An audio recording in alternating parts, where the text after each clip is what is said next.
Okay, we're live. Hello, welcome to the Cinema Savvy Movie Podcast. I'm Chris Garner, joined with my co-host Tayte, and today we are going to give our in-depth review discussion on the sequel to Tim Burton's original Alice in Wonderland, the 2010 one. This is Alice Through the Looking Glass. I guess this isn't really a podcast today. We usually do these audio, but today we're jumping on a live stream, so ditch the podcast part of it, I guess. So we usually split our reviews into two sections. We'll have spoiler-free, we'll have a spoiler section, but we'll let you know when we get to spoilers. So I guess we should start this thing off with kind of the trusty IMDb synopsis first, I reckon. We're jumping straight. Okay, yes. And then we'll go and talk about the impressions and stuff like that. Yeah, no, that's fair enough. Alice returns to the whimsical world of Wonderland and travels back in time to save the Mad Hatter. And that's got to be like one of the shortest synopses ever with one of these things. Makes sense, though. It does, yeah. It's very, very concise, and we know that time likes to be concise in this movie. Yes, he does. So we will try and do the same with our review, and we'll try and be as brisk as we can until we get to the spoilers. Then we're probably going to be talking about it loads. But we should start this thing off, I think, with what our thoughts were on the Tim Burton original one. This wasn't directed by Tim Burton, actually. I'm going to get the director up now. It is James Bobbin. James Bobbin. I'm not familiar with his work, I don't think. I'm going to check. He directed The Muppets. Right, you're right. I haven't actually watched those newer Muppet films yet. My Muppets are kind of... Funnily enough, he was a writer on the Ali G show. Oh, right, okay. That makes sense, bringing Cohen back. But yes, so Tate, if you want to go first, what did you think of Tim Burton's Alice in Wonderland? I wasn't the biggest fan. I dealt with it. I didn't think it was an extremely terrible film, but I didn't exactly give it too much praise. My sister is a massive Alice in Wonderland fan, as like the books. She wasn't as big a fan of the film, but she would casually watch it just because she's such a big Alice fan. And I'd say that the first film didn't really do justice to the original story. Yeah. And I feel like because it's such a broad subject to deal with, that book and trying to dramatize it, it probably worked best as like a play or something like that because the way the book works. However, I still think there's going to be another film adaptation, probably a more down-to-earth one, probably one that people will prefer. Because we've already had the original Disney one, which was like animated. Does this Alice in Wonderland technically count as a live-action Disney film? I think it does, judging by the amount of effects of this film. My thoughts, I've spoken about it loads on my reactions and stuff for the trailer, but I absolutely hated, with a fiery Jabberwocky passion, the original Tim Burton film. And it was such a shame as well, because growing up, I had all of Tim Burton's films on VHS. He was my favourite director when I was growing up. I loved the kind of gothic style, and I always loved the story of Alice in Wonderland from the books and from the Alice Disney cartoon, and there was other adaptations I loved as well. And I kept thinking that I really want to see a warped, dark version of Alice in Wonderland. Like it's always got that underlying creepiness to it all the way through. And then there were video games that came out. I think it was American McGee's Alice, and then they did a sequel a couple of years back on PS3. And I loved that really dark style. And I kept thinking, Tim Burton should direct this movie. He should really get the job to direct this movie. And when what a big mistake. When I heard he was given the directing job for that movie, I lost my mind. I was like, yes, this is going to be amazing. The trailers I wasn't really fussed on, but I thought I'm going to give it a chance. I went to see that movie in 3D because I think it came out around the time sort of like Avatar, when 3D really came back into the forefront and everyone says, this is how you have to see this movie. It's everything I didn't want it to be. And you're right, I was hoping that it was going to follow more the story of the book, but it kind of was itself a sequel to the original story. Like they referred to the original story happening, but it's after that. And to me, the plot was just all over the place. It was inconsistent. It was just terrible. It was just a mess to me. It wasn't a good way of introducing Wonderland. Let's just say that. No, absolutely. And then, so if we're moving into our expectations for this one, Through the Looking Glass, my expectations couldn't be lower before I saw this movie, in all honesty. The only reason this got a sequel was because of how much money the original made. And the Tim Burton one is really weird case of that everyone I talk to either isn't fussed by the movie or hates it, yet it made over $1 billion at the box office. And I think it's still like the 5th highest grossing film of all time or something like that. I know it's let me check quickly. But I know it has made a lot of money. It would have gone down now because of films that have come out previously. It is now the 23rd highest grossing film of all time. Right. I'm just going off Wikipedia here. It says the film generated over $1 billion in ticket sales and became the 5th highest grossing film of all time. Oh, during its theatrical run. Yeah. Technically, it's been outdone by Avengers, Fast and Furious. Sorry, both Avengers since then. Yeah. Fast and Furious, even Civil War's gone above it now. We've also got like Minions and Iron Man 3 and other films which have... Remember, it's 5 years old. 6 years old, the previous film. Yeah, that sounds insane. There have been a lot of films in the last 6 years that have broken the $1 billion barrier. How quick that time's gone since this came out. And I mean, on the back of that as well, the film won a couple of Oscars for like art direction and costume design. Without really spoiling anything in here, I think this might be put forward again for another Oscar for costume and design. Same categories. Yeah, I definitely would say so too. So yeah, my expectations for Through the Looking Glass were so low. I really didn't want to see this movie. And actually, the reason this review's out a bit late is because you actually went to see it first. Yes. And I was holding off. I really desperately didn't want to watch this movie. But you went to see it and you said, give it a chance. Like, it may not be as bad as you think it is. So I begrudgingly went to see it, and we'll get into our first thoughts in a minute. But were your expectations kind of the same as me? Were you not looking forward to it? My expectations were I didn't like the first film as much. I thought, second film should be better. I reckon it might be able to do good. But they were quite low. I wasn't expecting it to be like, oh my God, blow me away, best film of all time. But I wasn't also expecting it to be like the worst film I'd ever seen. And to be honest, that's pretty par for the course. I mean, my first impressions when I came out of the cinema and thought, that was actually quite decent. I'm happy to say that was a decent film. It was entertaining for like, I'm not sure how long the runtime is. It's just under 2 hours, I think. 2 hours. It was an entertaining 2 hours of film. I would probably see that again. That was my genuine see out the cinema. I definitely watch it over the first film. Oh yeah, and I've seen a lot of reviews actually come out saying that this is worse than the original, and I think on Rotten Tomatoes this is sitting at like a 20-something%. Just checking now. It's only got 6.4 on IMDb, to be honest, but let me find it. The original's got 52, and the new one's got like 20-something. It's absolutely blows my mind how the second one has a lower score than the other one. Also making a huge loss at the box office as well. The budget, hang on, let me just get to the film. I'm so unprepared for this. I'm sorry, everyone. The budget was 170 million on this one, and so far it's only made 176.3 million back, which is a profit right there. But then you've got to take into consideration all the amount of advertising that this film had, and it had a whole lot. I've seen TV spots left, right, and centre, trailers here and there. So you kind of have to double or sometimes even triple what the budget was. I think the problem with this film was there was a lot of hype behind the first film. People were thinking, oh my God, it's Tim Burton. Oh my God, it's Alice in Wonderland. The Tim Burton wasn't behind this one. The Tim Burton name was nowhere near behind this one. Not only that, but you've also got to consider the fact that the first film, like you said, some people say, yeah, it was okay. Or some people said, no, I hated it. People went to go see it out of curiosity. Curiouser and curiouser people were not to go see this film. I was curious to go see it because I was able to see the first one. I knew my sister was a big Alice fan. I knew I'd have to go see it eventually. So I thought, you know what? I may as well see it in its theatrical release.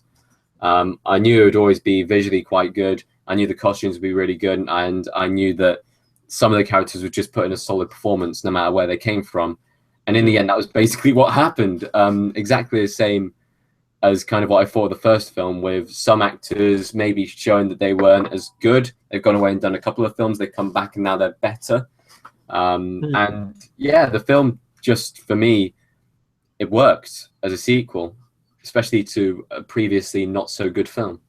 Yeah, and that's kind of where I'm amazed on this film. Like, don't get me wrong, I didn't love this film. I didn't go out of my mind about this film, but I do Yeah. think it is a stronger film than the first one, if I'm going to be brief, and we'll get much more in depth into it. I think directing wise, it's a lot stronger as well. And I don't get me wrong, I think Tim Burton can be a fantastic director. I like his earlier work a lot more than his recent stuff. But just the structure, the pacing, everything about this movie felt stronger to me, and it felt like a much more emotional film as well. Usually, if this ever does become a trilogy, I don't know if it will, based on the loss that this is probably going to make at the box office.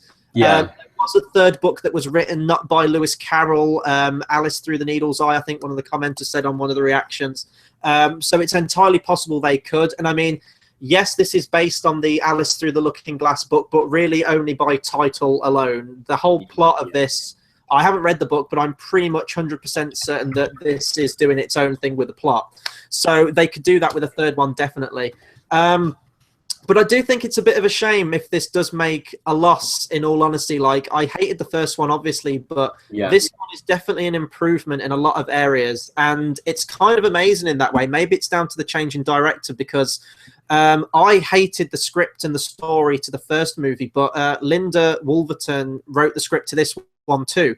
So I think it's more or less the same kind of people working the film, apart from the director. So maybe that made a difference to the overall thing, because as a sequel, it definitely does feel in the same world as the original, which you kind of want, I guess, if you're going to continue the film. But it does feel like its own film, if you know what I mean. Like, I don't think you need the first one to appreciate this one, because it's kind of this one you could watch on its own. All you need to know is Johnny Depp's mad. Everyone else puts in a reasonably good performance. That's about it. I mean, it explains all the characters out again, so it kind of makes the previous film pretty useless. The only thing that people would probably get confused with was, the fuck's a Jabberwocky? Yeah. There's a few things that carry over like that, but you started talking about the cast, so I think we should get into it now. Let's start off with Alice, the title character. Played by, I'm really sorry for pronunciation, Mia Wasikowska. That's it, you got it in one. I saw her in Crimson Peak, and I thought that she was the only person in that film who actually put in a solid performance. I think that film was part of the course. It was an okay film in the end. I didn't like it at first, but now kind of thinking about the film and looking back on it, it's actually pretty good. I mean, she outshone Jessica Chastain and also not for Loki himself with Tom Hiddleston, and that's very difficult as like an actress who'd only previously been known for like her Alice role in the mainstream kind of view of society. But I'm just looking through IMDb now. She's also been in Jane Eyre, Stoker, which looks like a Dracula kind of spin-off type thing. But to be honest, she hasn't been in many big films. The only films that she's kind of been able to put herself forward in is Alice. And as the character of Alice, I'm sold with that. She is a brilliant Alice portrayal of Alice. If they do have another film, or if they do try and take the franchise somewhere else, maybe without Johnny Depp, who gets his face stuck over the franchise so hard that it's actually painful. He's the main one on the poster. Alice is the only person who needs to be taken forward. Everyone else, they've had their stories done. Even an Alice film outside of Wonderland would be quite good, and we'll go into like the opening sequence and like everything that was all Alice focused when we get into the spoiler section of review. But Alice as a character and Mia's performance was just probably the best part of the film. Definitely, and even the first film, I didn't hate her in the first film. She felt a bit bland, but I didn't blame her for that. Like, I think, especially, you've got to consider as well that the whole set that they're on in this is pretty much just green screen. Like, everything is all in the visuals in this, so that's going to be hard for any actor. But I think she definitely came to the forefront more in this one, and you know, a lot can happen in 6 years. So I think she's definitely progressed as an actress since then, and it shows in this movie. Like, the scenes where she is at the forefront are my favorite scenes in this film. There's a few scenes, actually quite a lot of scenes, where the Mad Hatter, I think, kind of derails the movie, and it goes into kind of territory which is stuff that I really hated in the first one. But when it's focused on her, and especially like you said, which we'll get into later, the opening few scenes with her were brilliant.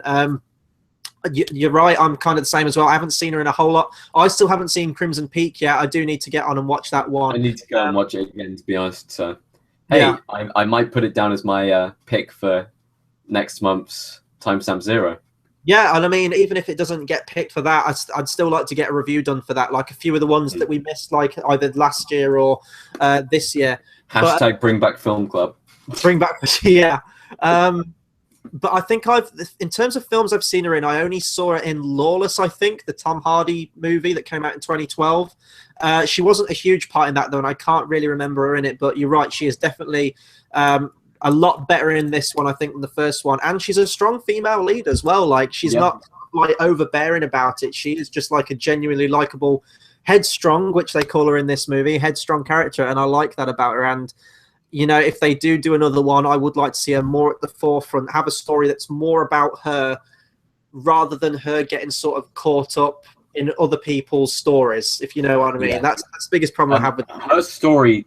It isn't about the Mad Hatter. It isn't called Mad Hatter and his adventures with Alice. No, it is Alice in Wonderland, Alice Through the Looking Glass. She is the main character in these films. Please make her the main character and main focus of these films.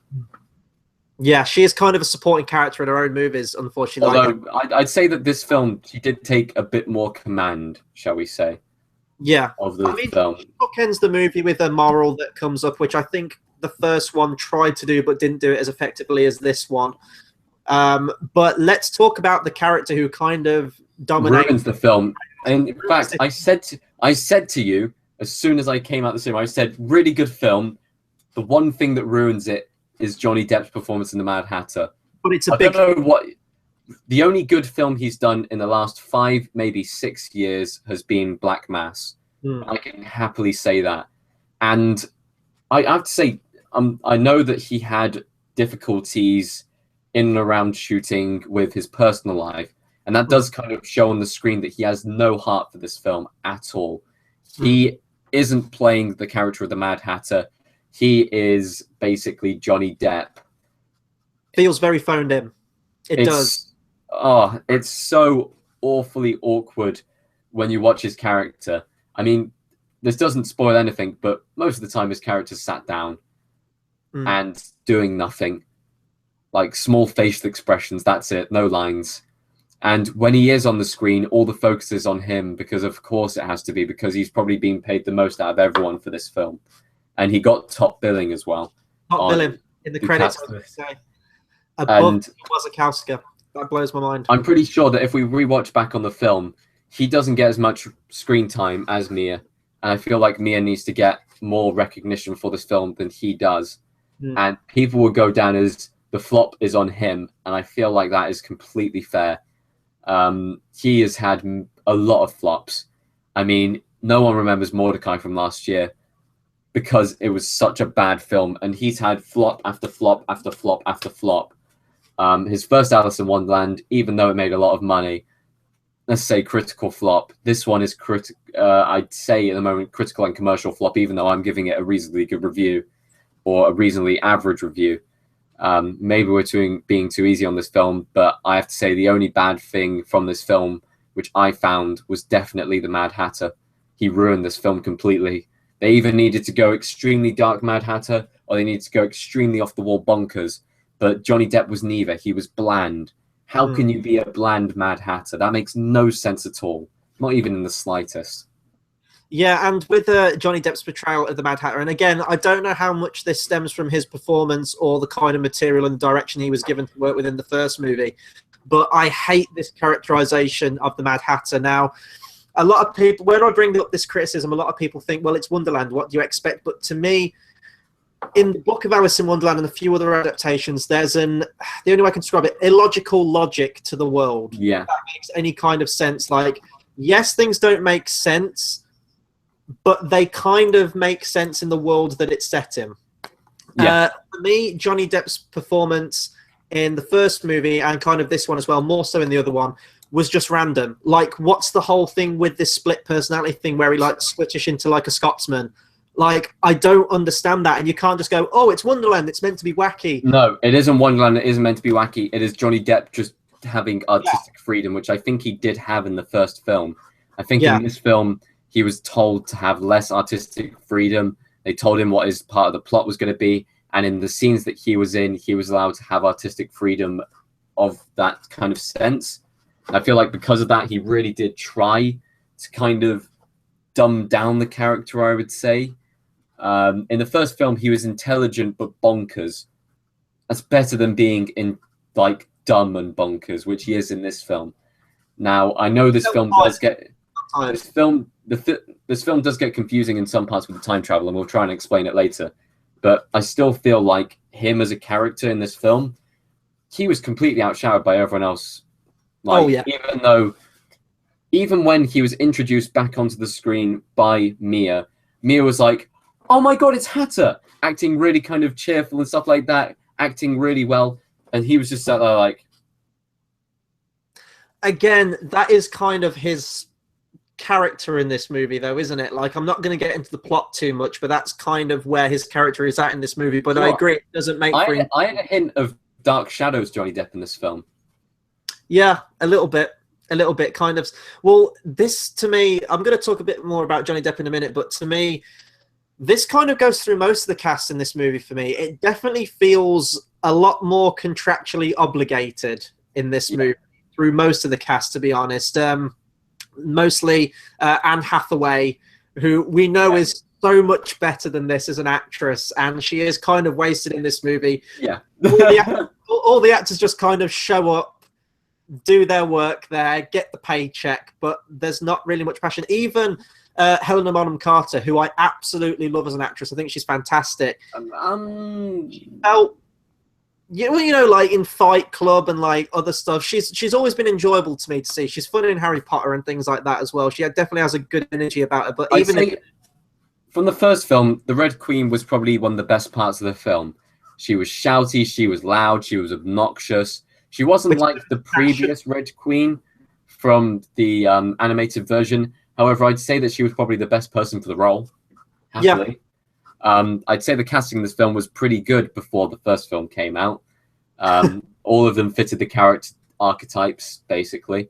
But I'd say in this film, the Red Queen put in a very similar performance to the first film. She didn't upgrade the character. She didn't downgrade the character. Now, that completely depends on your opinion of what you thought of the Red Queen in the first film. I thought she was bearable. I thought she was okay. I thought she was a good adaptation. It was different from the original adaptation that we thought of. Second film, she didn't really change anything. Therefore, you can't really judge that based off that. If we're talking about whether she advanced the character in any way, shape, or form, she did not. But if you're talking about her putting in a solid performance, mid-par average, she did that. So, yeah, and even if it's not down to their performances, I think the reason I kind of like this one more, even in some respects with the Hatter, although we've just discussed Johnny. Actually, I'm going to say, I don't hate Johnny Depp as an actor. I think he is a fantastic actor when he's given the right material. I think the problem with his career at the minute, because he did go kind of through a lull with his career before Pirates, and then Pirates of the Caribbean, Curse of the Black Pearl is kind of the film that brought him back to the forefront, got him talking, everyone was talking about him again. Now he's kind of seeing another kind of subsidence in his career, and I think that's because he's not picking his projects well at all. I think I'd have to say it's probably also because of the home life situation. That aside, I'm not going to go into his personal stuff. At the moment, he's running off 5 films at the moment. Okay, I'm just going to read them out. He's doing The Libertine. I'm not sure what that's about. London Fields. He's uncredited in that, apparently.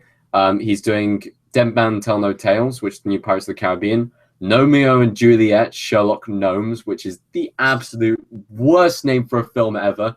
Jesus Christ. That is... Oh, my God. I can't believe that people are actually making that film exist. And The Invisible Man. He's on a lot of projects at the moment.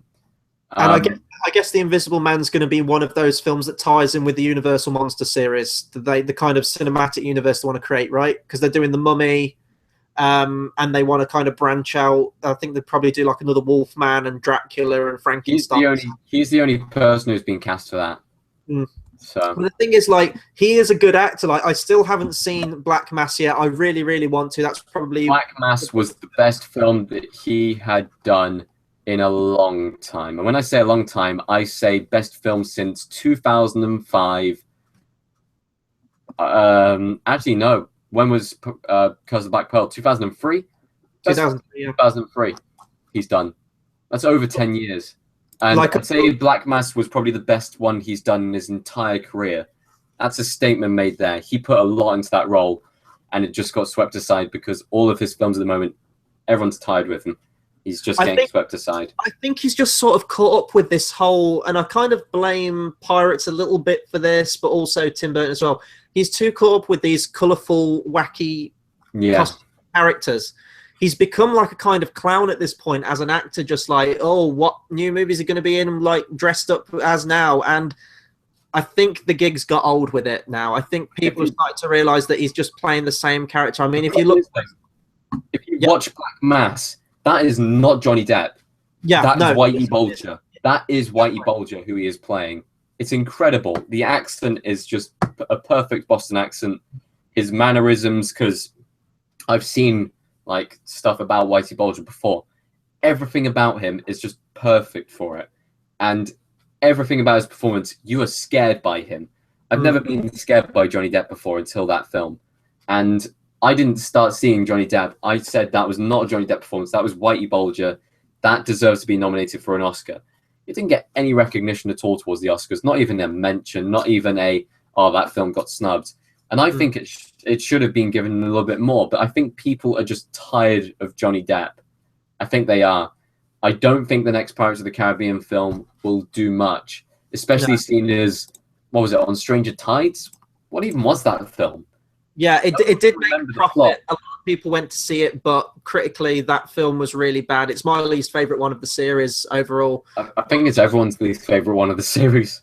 Yeah. And there's just not a lot of people crying out for another Pirates of the Caribbean at this point. I think it's ran its course. To me, it ran its course after the first three. It doesn't do it long, but you do a trilogy. You wait about 20 years and then you do a reboot. Yeah. Or a prequel or something like that, absolutely. Anything. Yeah. You wait a period of time at least. Yeah, I'm just going to sort of cap this off with, I don't hate Johnny Depp at all. I think he can be a great actor when he does more roles like Black Mass, where he disappears into a character. And as you said, you don't see Johnny Depp. You see the character he's playing. And I think he needs more roles like that to really bounce back. Like, I hope he does bounce back, because I would like to see him in more stuff like that. Let's talk about Time.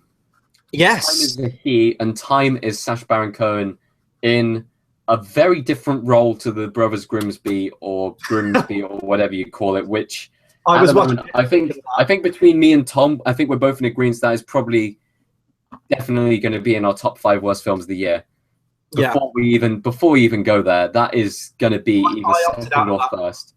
I opted out of that one. Second or first. It's so bad. It is the worst film he's ever done, and yet he turns it around and does one of the best performances I've seen him do in a long time, being Time. I would say that he was very entertaining in the film. At the start, you kind of think, is he a villain? Is he not a villain? Do we trust him? Do we not trust him? And in the end, you just basically realize he's doing his job.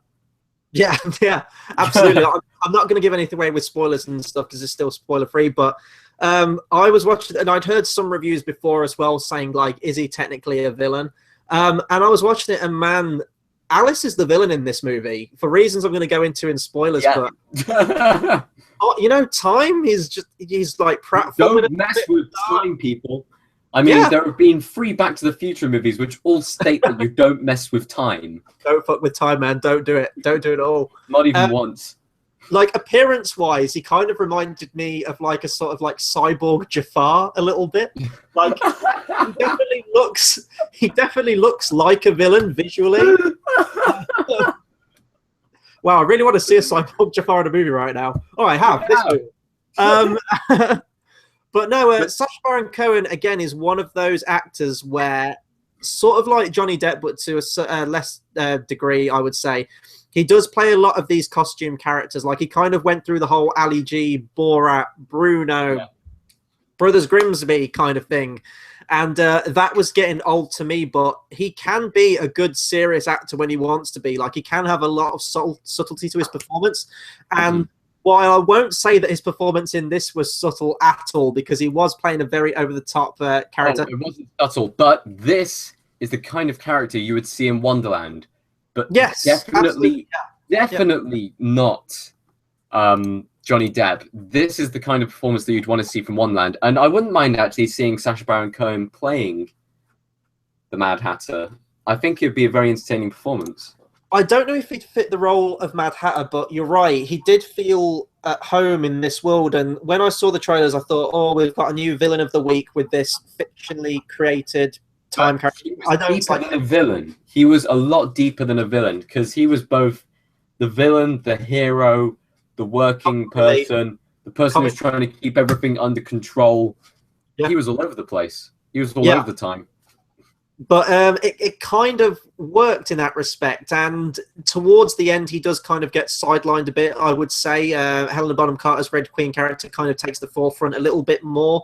Although I would say that the final speech that he made to Alice, which we'll talk about in the spoiler section, was just brilliantly acted between both of them in their interaction. And I would say the best parts of the film, if we're saying Alice was the best part of the film, the best parts of the film were the interactions between Alice and time.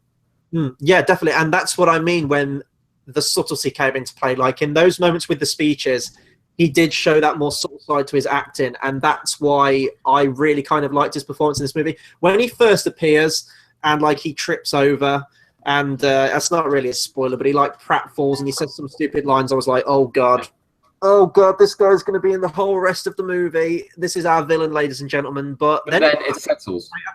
Yeah, and he really isn't a villain. He's just going about his thing. He is a part of this world, and I think why I liked this film as well a lot more is that kind of interweaving with the time thing. The stakes felt a lot higher than the first movie. Like, it's if you don't get the thing back into this machine, you are going to destroy Wonderland. Like, it's a very world-ending plot. Yeah, but it doesn't say that. It always says you're going to rip time apart. Yeah. And Alice goes, see the effect. Yeah. And as well as that being a kind of like world-ending film in some respects, I think it's a lot more personal film as well. And the time travel helps it. It does get a little confusing in some places, perhaps. It is a little bit all over the place, but they use the time mechanic well, I think, because it fleshes out characters that, to me, didn't get a lot of characterization in the first movie. We get some flashbacks with particular characters and relationships with them and how they came to be, which I think worked. I'm usually against that when it usually takes a villain. This is like the Maleficent film with Angelina Jolie, where it takes a villain who is like the evil incarnate. Yeah.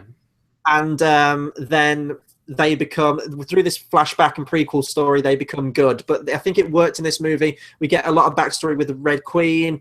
Is it the White Queen? Anne Hathaway's character, Mad Hatter, and things like that. So I liked all that stuff. So we should talk about the visuals as well, because just like the first one, this is very, very effects heavy. What did you think of the visuals in this one? I'd say that the first film and this film were both very pretty films. They both were. Let's be honest, the first one was visually pretty. It was all bright colors and stuff like that. Like, whoa, okay. I kind of like the scape of it, the different color palettes used. In this film, it was just exactly the same. It was brilliant. I like the kind of palette they used for Wonderland. It really is kooky, wacky, out there. I'd say that the color palette was toned down slightly in this film. There's a lot more kind of grays coming in, seeping in. Now, I'd kind of be the opposite with that, with my thoughts. I thought the first one was a lot more desaturated, sorry. Think about the areas in the past. There was a lot of more gray. The streets weren't like colorful and stuff like that. Even the tea party was a lot less colorful than it was before. The fact that they went back into Britain, there was a lot of gray there in the skies. The skies were basically permanently gray in Britain. Like, everything about the film was just kind of, it was showing differences between the worlds, but to be honest, in the end, there wasn't really too much difference of color palette other than the bright colors. Alice brought forward the bright colors in her kind of Chinese dress-up type thing, which we'll talk about in a very quick second. But that was really the only link between the two worlds. Like, everything else was kind of graying in between. Alice brought the color back into Wonderland, which was quite interesting. See, I felt with Tim Burton's one. Tim Burton, obviously a proponent in sort of gothic imagery and gothic style. I found that very movie very visually desaturated. In some respects, there were some scenes which were more colourful, and that kind of goes towards my review of the first one being that it was inconsistent. Like if Tim Burton had have gone all out dark, demented, twisted, nightmare-inducing, then a desaturated colour palette would have worked. But it seemed like it didn't know quite what it wanted to be. It was very confused. This one, as soon as Alice enters Wonderland, you are blown away by just the amount of color in it, and it felt a lot more like Wonderland to me. The first encounter she has in the movie felt almost straight off the page for me. This is in the trailer, so I'm not giving anything away with Humpty Dumpty and the chess pieces. I think they are in the Through the Looking Glass book, so that's nice to see. And they do a lot of stuff creative visually in this. The time travel stuff looks great. Absolutely loved how they handled that stuff. You're right in some respects. I think that it does get a bit desaturated, but to me that worked tonally for that moment in the movie. But it didn't overstay its welcome. I think that the visuals were improved with this one. I don't know if that was, again, a case of direction or a change of tone with it. I don't really know. But to me, the visuals popped a lot more in this one, are a lot more pleasing to look at. Makeup and costumes as well. It's kind of the same as the first one, I would say. Makeup, you can't radically change it with stuff like the Mad Hatter. I thought the Mad Hatter looked a bit more darker than the first film. Oh, really? I thought he looked a bit more... I thought the makeup was toned up from the first film. Seriously toned up. The first time you see him in the movie, I would say so, because it is just kind of like a plain, bright white face, not as sort of like flesh toned, I guess. I don't know. I didn't really have a look at the makeup, but there was a change in his appearance at the start, and maybe that kind of mirrors the changing character when we first meet the character in this film at the beginning. But costume-wise... Oh, sorry. Go on. Quickly, in the first film, he has like the orange around his eyes. In this film, you don't see as much orange around his eyes. You see him a lot darker, a lot more pale, a lot less kind of life in him. Basically, that's all I saw.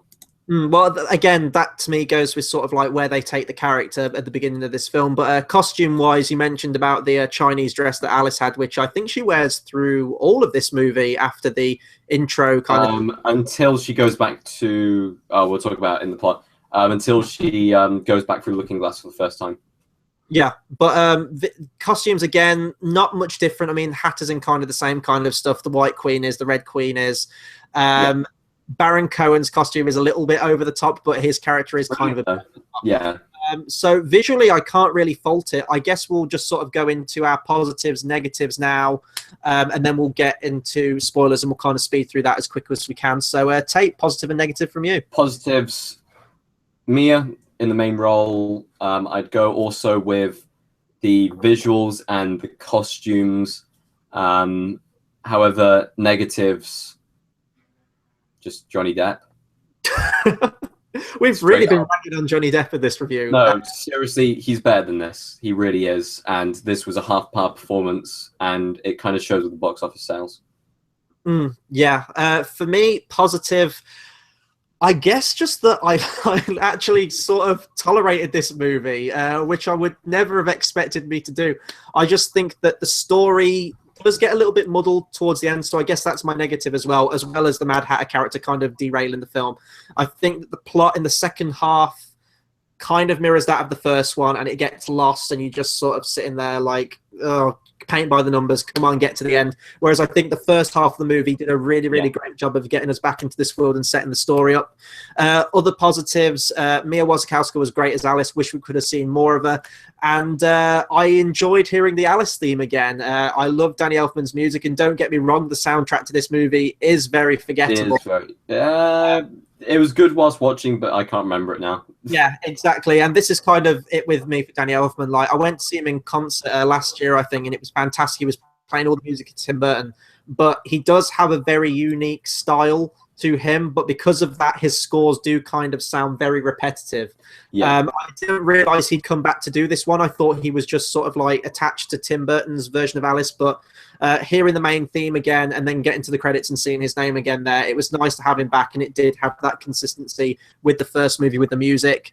I I've got into my negatives. So I guess that'll do it for our spoiler-free section. We'll get into the more of the meat of the film now. So we're getting into our spoiler section. If you haven't seen Alice Through the Looking Glass and you still want to see it, pause this video, stop it, go watch it, come back to us, because we're going to spoil the hell out of this thing. So, Tate, what do you want to kick off with first in this movie? Okay. Or we're going to work our way through the film as it played out. Straight up, let's just get on with the time travel. We'll talk about the best part of the film at the very end, which we both agree on. We agreed on beforehand. We chatted very quickly. We said, what's the best part of the film?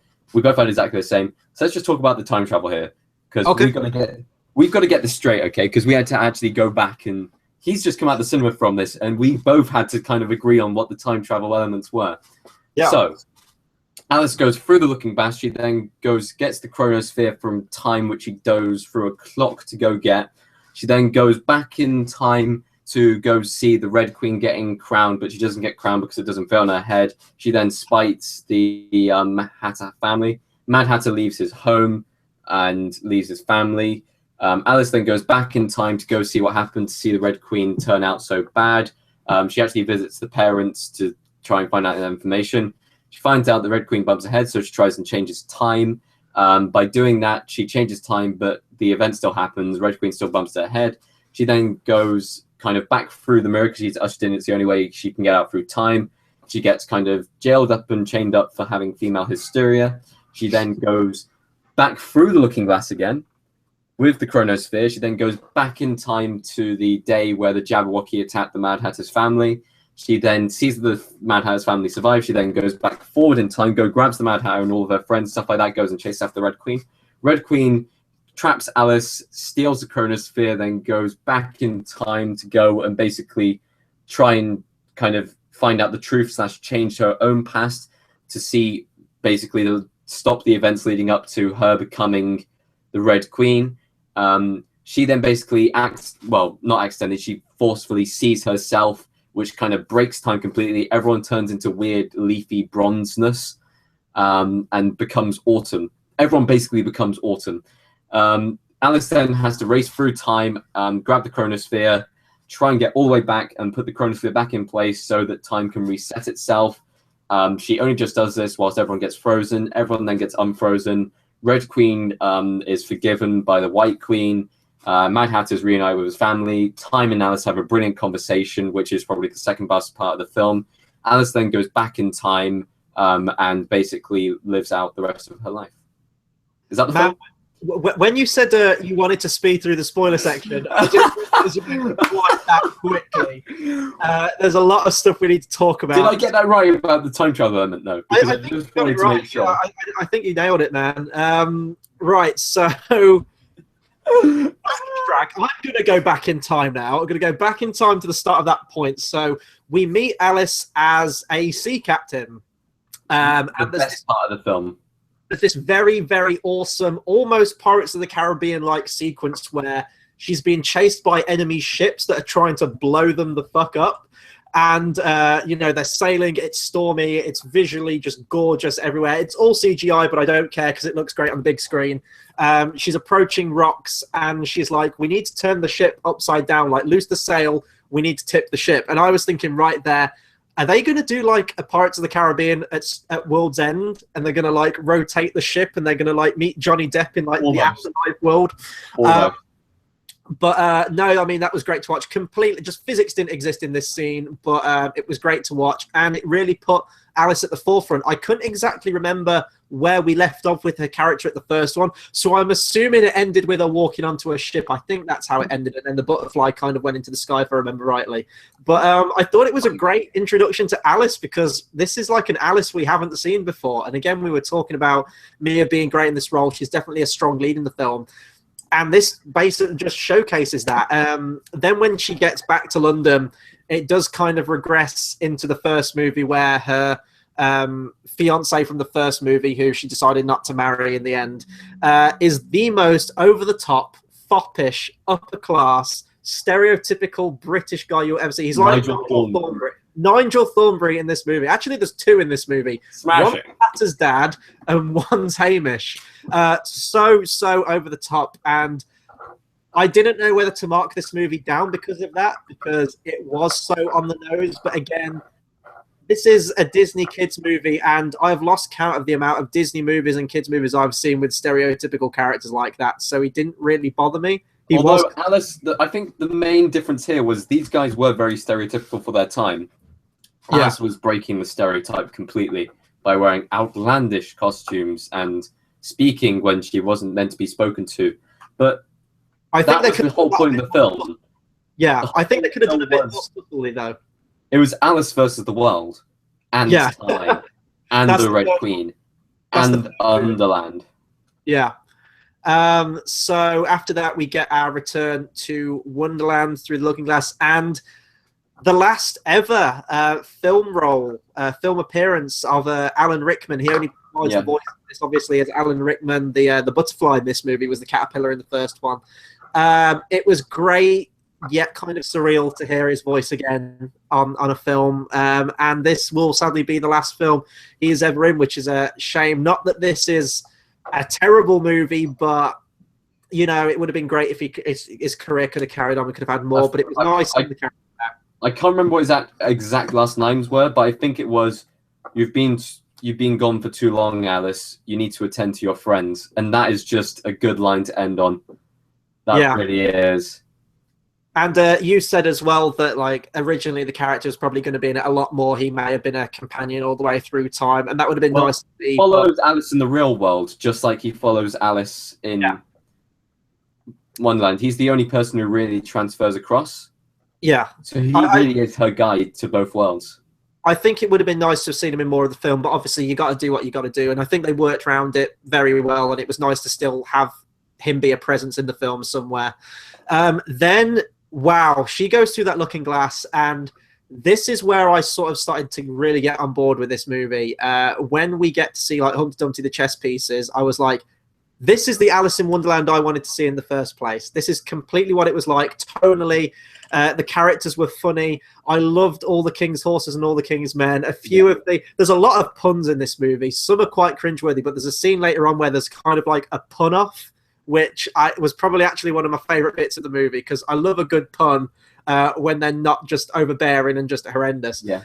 But I love the characters, and then we've sort of talked about she learns that Hatter's gone mad, goes to time, and we've sort of talked about time quite a lot. I did want to talk about so Sacha Baron Cohen is kind of doing a German accent. He uses a lot of German words in there. He uses kaputt, auf Wiedersehen, all things like that. And he's got these little sort of Tin Men helper things that he calls his seconds, which one was like an oil can looking thing. It was like really, really adorable. But then we had one who kind of looked like an Einstein, what's the word I'm looking for? Like caricature. And his voice really reminded me, I don't know if you've ever seen this Kubrick film, Dr. Strangelove, but you know the Peter Sellers character in that at the end of the movie where it's like, Mein Führer! Mein Führer!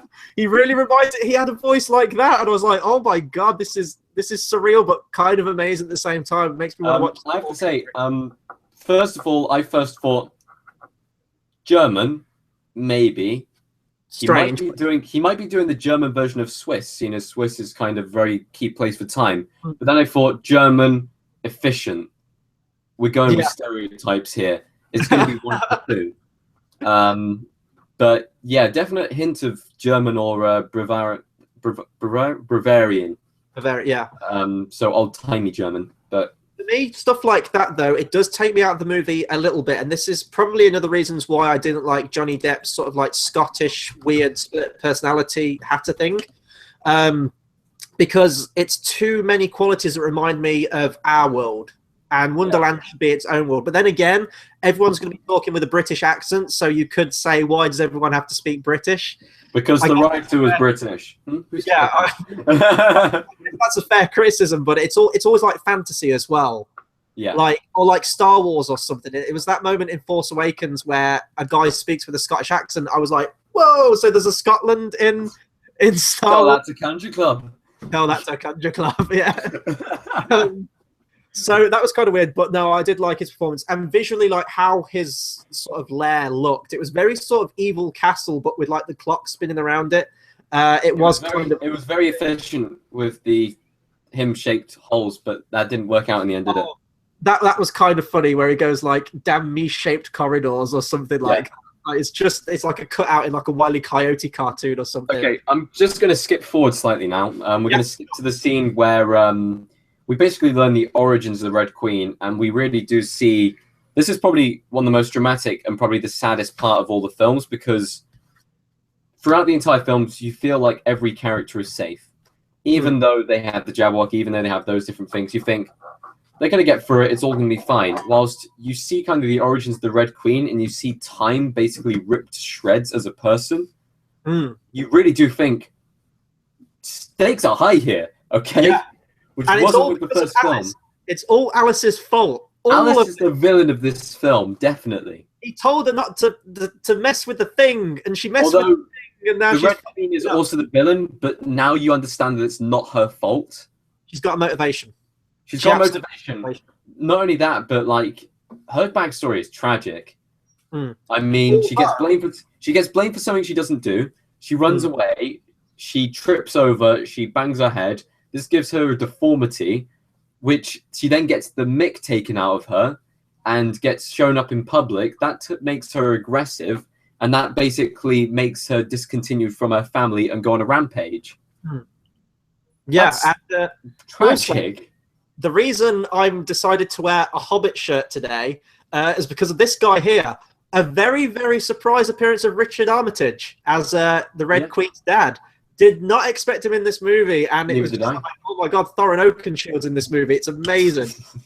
But no, I did like that it went more into a past. I sort of talked about that I'm usually against that with evil characters. But this worked. It makes sense. It definitely made a lot of sense. I think they could have really played up the whole stealing of the tarts thing a lot more because we're already shown that the Red Queen's a dick. Like, she's ate all of the tarts and only left the crusts for her sister. And then her sister takes one tart, and then that kind of screws over her sister. I think it may have been more compelling if there was like a plate full still. There was quite a lot left, and her sister took them all. I think that may have been a little bit more better. We could have had more sympathy for the character. But no. That would have played into elements of greed, and that would have actually been quite good. Exactly. Or if they did it with something, instead of tarts, they could have done it with something different, like something that would mean something, like jewelry. Or maybe doing it with tarts, if we're talking here, maybe doing it with tarts, it was such a small, subtle thing. It was like, when I was watching, I was thinking, is this the kind of thing like Atonement? One small lie sends off all of these different ripples. And it was the best part of Atonement. It was one of the best parts of this film. Seeing all the different things and the admission of it at the end, where you see it in the Red Queen's eyes. She's finally... Even though she's known all along, she's never heard her sister admit it. And she's been given plenty of chances to admit it. She only admits it when she's pressured into it as an adult. This small little lie, which just sent everything out of control and proportion. And that basically starts to kill time. And that was a nice moment as well. Like, I know I'm kind of jumping all about here, like kind of how the film did. But when the White Queen saves her sister at the end, and there is that moment where she goes, "I'm sorry," and she kind of breaks down very tearfully. I think Helen Bonham Carter played that brilliantly, where she's like, "That is all I've ever wanted to hear you say," and it's an uneasy alliance, I think, at the end. Like, you know, they've got a ways to go, but it was a nice moment, and that's what I mean. I can't fault this film. There's a lot of inconsistencies in the plot towards the end, I've said, but I think the character moments are what makes me gravitate towards this more than I did the first one. I really enjoyed the characters a lot more in this one. I guess we should kind of talk a little bit about the Hatter as well, like his whole family and things. Like, the whole film is him believing that his family is still alive, believing he's been killed in the Jabberwocky attack, which we get to see. And oh my god, was this so much like the opening of Battle of the Five Armies with Smaug. Like, I even text you from the cinema saying, I forgot that Smaug was the reason that the Mad Hatter's family were killed. Just everything visually, how it looked, really reminded me of that. Again, sadly, no Christopher Lee in this one. But quickly, we just want to state, he did text me from the cinema. I did call him out, but I'm pretty sure it was an empty screening, wasn't it? Like, you were one of two people in there or something like that. People there. There's hardly anyone there, and it was in the screen where you've got the row of seats down either side, so I was just kind of like off to the side in the corner, my favourite seat. So it was kind of that, don't we, Chris? Yes, yes, we do. Don't do that at home, kids. So the Jabberwocky attack was kind of cool to see. Did you like the whole kind of family thing, or did you think it was a bit sort of bone? with the Mad Hatter? No, I thought that family was a huge theme. I thought it would have been interesting to see the rest of the family there, but the Hatter's dad not being there and seeing the effects that would take. Because him saying, I know they're alive, and then realizing that, like, one of them didn't make it. Yeah. And to be honest, like, the only reason why that piece of cloth was there was because his dad kept it. But then if he'd been burnt alive and that was the only thing left of him, that would have been exactly the same situation. Yeah. And to be honest, I kind of predicted this from as soon as that moment where time is showing all the watches of the deceased. And he goes, oh, they haven't showed up yet. And then he carried on. I was like, that's going to come into play at the end. Like, you don't just throw that in there. I was blissfully unaware at that moment. I was just reveling in the fact that time was speaking about. I like the whole idea with the watches, where he has to control the people with the watches. Your time is up, and at first it was very kind of your time is up, very efficient. At the end, it was very sorrowful, and it had remorse. And you thought, my God, this is his day in day out job, and that is going to take a toll on him. And the fact that he's got so efficient and lives in this kind of efficient castle with his efficient minions who are slightly dumb, that's there to basically keep him entertained whilst he does this horrific job. And again, like, visually, I think they showed that in a really simple yet really effective way. Like, in the room with people that are still alive, it's almost like sunset, like very beautiful bright colors, floating watches. And then the deceased room, it's dark, and they're all in alphabetical order with all these pocket watches. I thought that was a really cool way to show it. With the whole time castle thing, for talking about visuals a bit now, I'm glad it didn't completely like regress into the realms of like Spy Kids 4, because I think that's to do with time as well, isn't it? And that's like got all spinning cogs and robot creatures, things like that. But I think it still managed to have its own identity. And visuals, I need to explain this as well. The traveling through time sequence, oceans of time, it's an actual ocean of time. And that was brilliant. Perfect.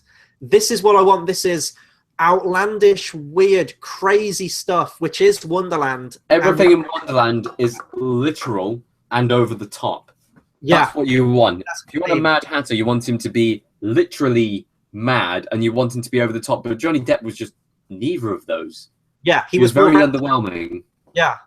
And just seeing that ocean of time, that is probably my favorite visual in this whole film. Just effects-wise, it looked great, and you kind of see very vague glimmers of the different time portals in each crash of the waves. Fantastic. I have my very own favorite visual, and that would be Alice fixing time.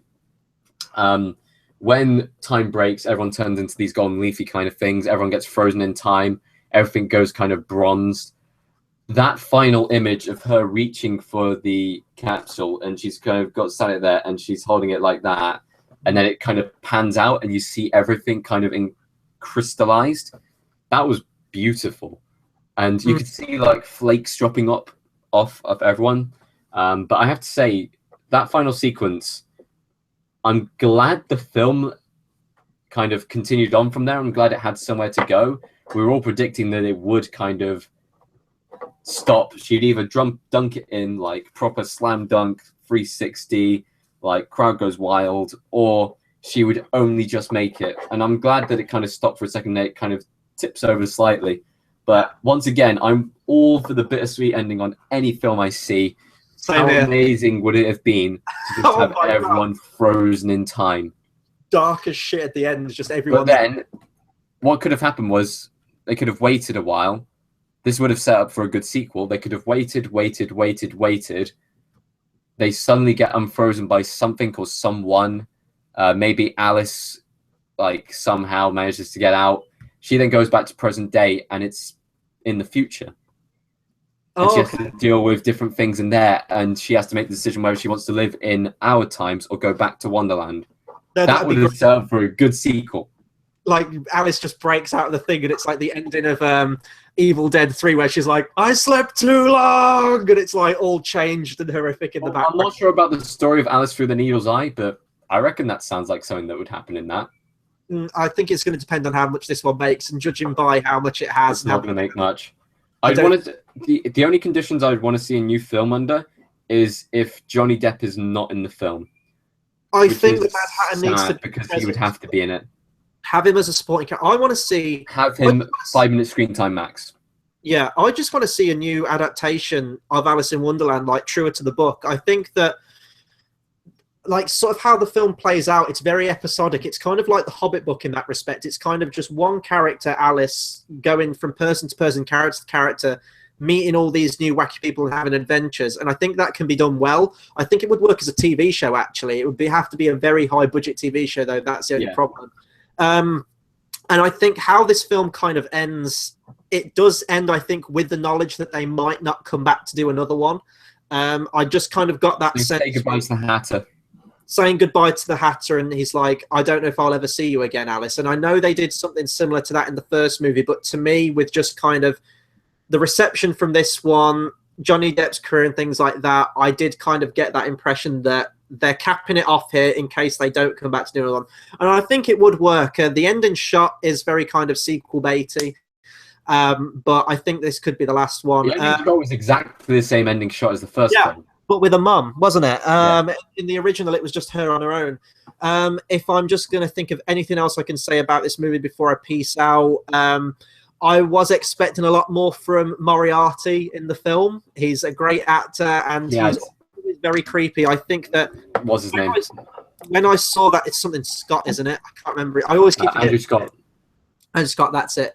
When I saw him in, I think it was in trailer 2 that he was first in, and we saw Alice in an asylum. I was like, man, this is the Alice in Wonderland film I want to see. Just this is what I wanted from Tim Burton's original. Like, have Alice in like a psych ward, and like these are all freakish, nightmarish dreams she's having. That would be insane. I would love to see that in a film.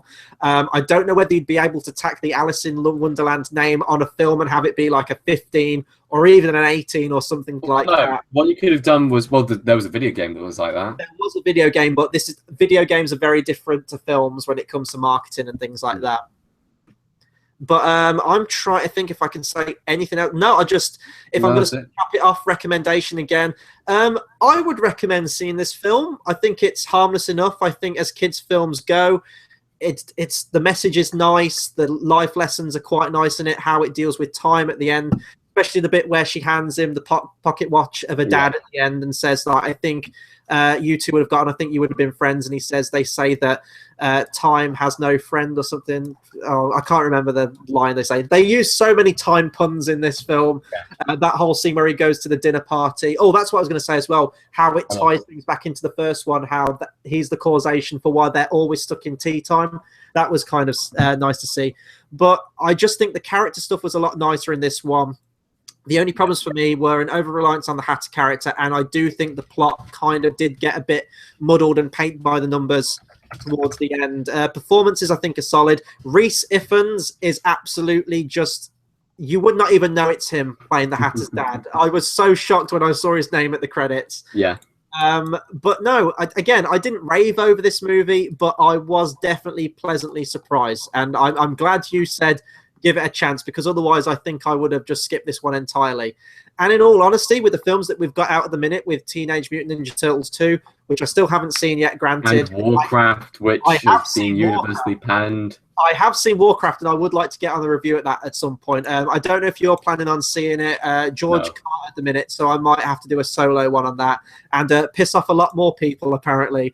But I think this is probably currently the strongest thing out at the cinema at the moment, which is something I never thought I would say.